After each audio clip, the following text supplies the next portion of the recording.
Well, the Orioles actually went out and did it. I really didn't think with spring training started that they were actually going to pull the trigger on getting another free agent starter. I say another because we did bring in Zach Eflin, brought him back to the team, and then of course we traded for Shane Baz. But outside of that, we missed out on. I don't even want to say we missed out on Dylan Cease because again we weren't paying him that much, but we missed out on Framber Valdez. We missed out on Ranger Suarez. Justin Verlander signed with the Tigers. I didn't even really think that was going to happen anyway.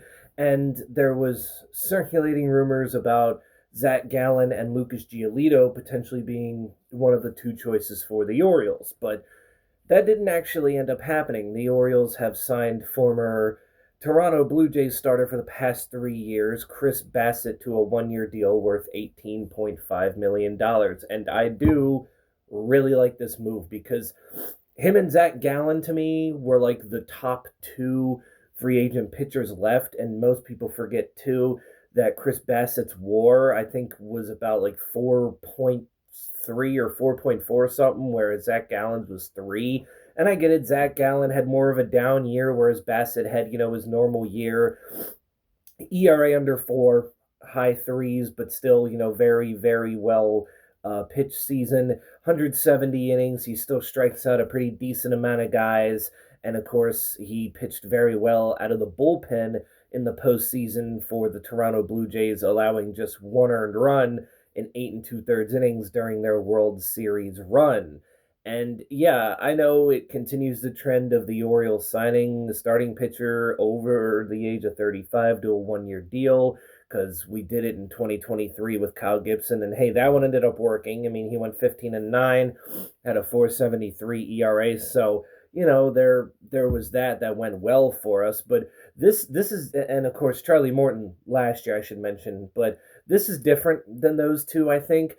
Although Kyle Gibson had a great year that year, was a big part of our 100 win season, he just never, really had a great career beforehand or even good career. He was just always kind of like, okay. But with Chris Bassitt, it's interesting because for the past 4 years, because he had that 1 year deal with the Mets in 2022 where he was really good, or was it 2021? I think it was 2022 because he made the All Star game in 2021 as an A.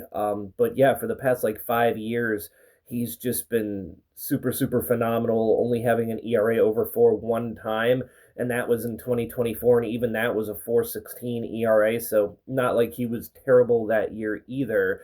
We just needed someone who was a veteran and could have eat innings, but also do it very effectively for a rotation that has good pitchers.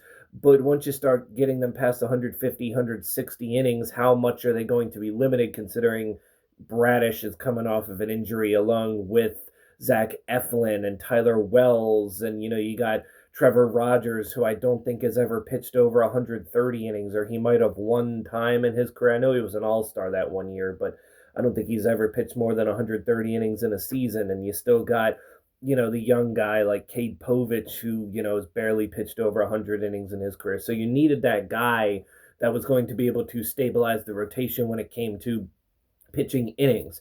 And obviously, that's what Kyle Gibson had done in 2023, pitched 192 innings.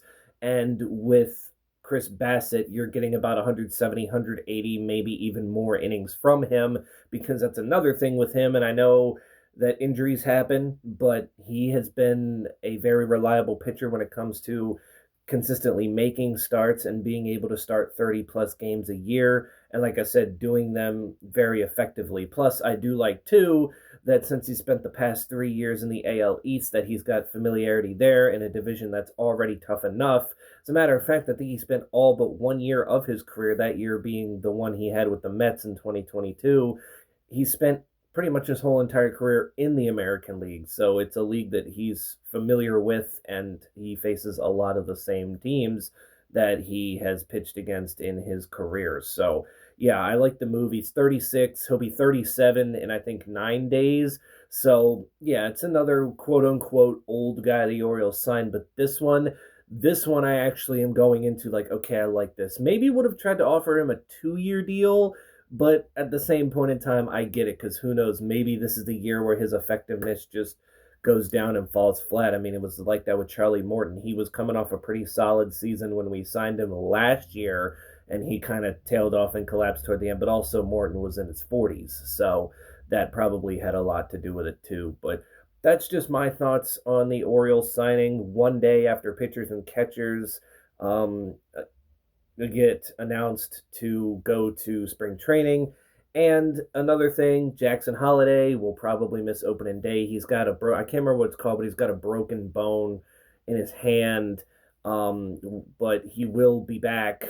I don't think he's going to miss too much of the regular season to start, but he's going to miss opening day, and that makes the Blaze Alexander trade a lot more understandable. Not that I didn't understand it to begin with, but I mean, now you can either shift Westberg over to second base and play Blaze at third, or put Kobe Mayo at third and maybe have Jordan Westberg play second, or do whatever. They'll figure it out.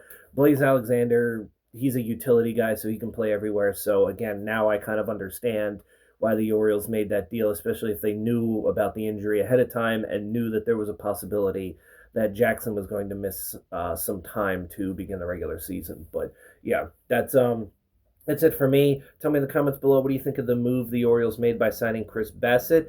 And with that being said, I don't think the Orioles are really going to make any more significant moves. I know people are saying, well, what about reliever? What about, this, that, and the other with the bullpen? But that stuff, kind of takes place during the regular season where relievers will sign, get cut, and everything. They jump around a lot. So I wouldn't be surprised there. Plus, the trade deadline can always happen, and we can always get some relievers there. But yeah, that's it for me. Stay safe out there, and I will catch you all in the next one.